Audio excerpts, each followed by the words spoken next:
Hello viewers, 4DIYers here with another tutorial video for everyone. In this particular video here, I'll be showing you how to adjust the parking brake on a first generation Toyota Tacoma. This is a 2001 4x4 model, and a similar procedure may apply to other Toyota models as well. You may also find there are some variations between the engine sizes, years, and drive types.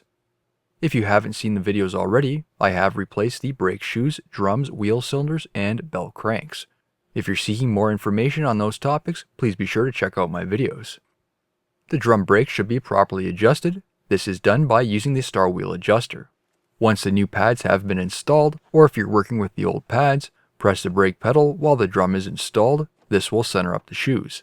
Then adjust the brake shoes where there is mild drag when removing and installing the brake drum.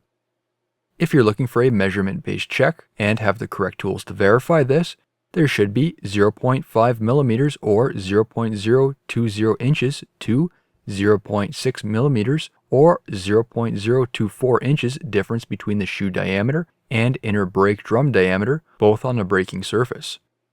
Next is adjusting the bell crank. The drum must be installed for this.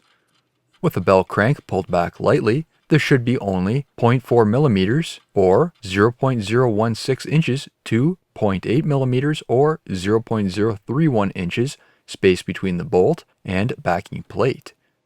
Then tighten the lock nut to hold the bolt adjustment. Both the brake shoes and bell crank adjustments are the same for both wheels. Make sure all the parking brake components are moving freely with no binding. If there is binding or seized components, this may not engage the parking brake, or it may cause the brakes to drag. Almost directly under the driver's seat, there is a lever and cable with a threaded rod. As you can see now, there is slack in the cable, meaning it's loose, and it'll need to be tightened up. Loosen the lock nut, then tighten up the other nut so the slack is removed in the cable. Typically, I'm not a fan of using interlocking pliers, as it can cause damage on the surface where you'd normally use a wrench. However, with this being exposed to road debris under the truck, it may be seized, and the wrench may not get sufficient grip on the threaded rod. You can also pass a wire brush over the threads, then apply some penetrating oil.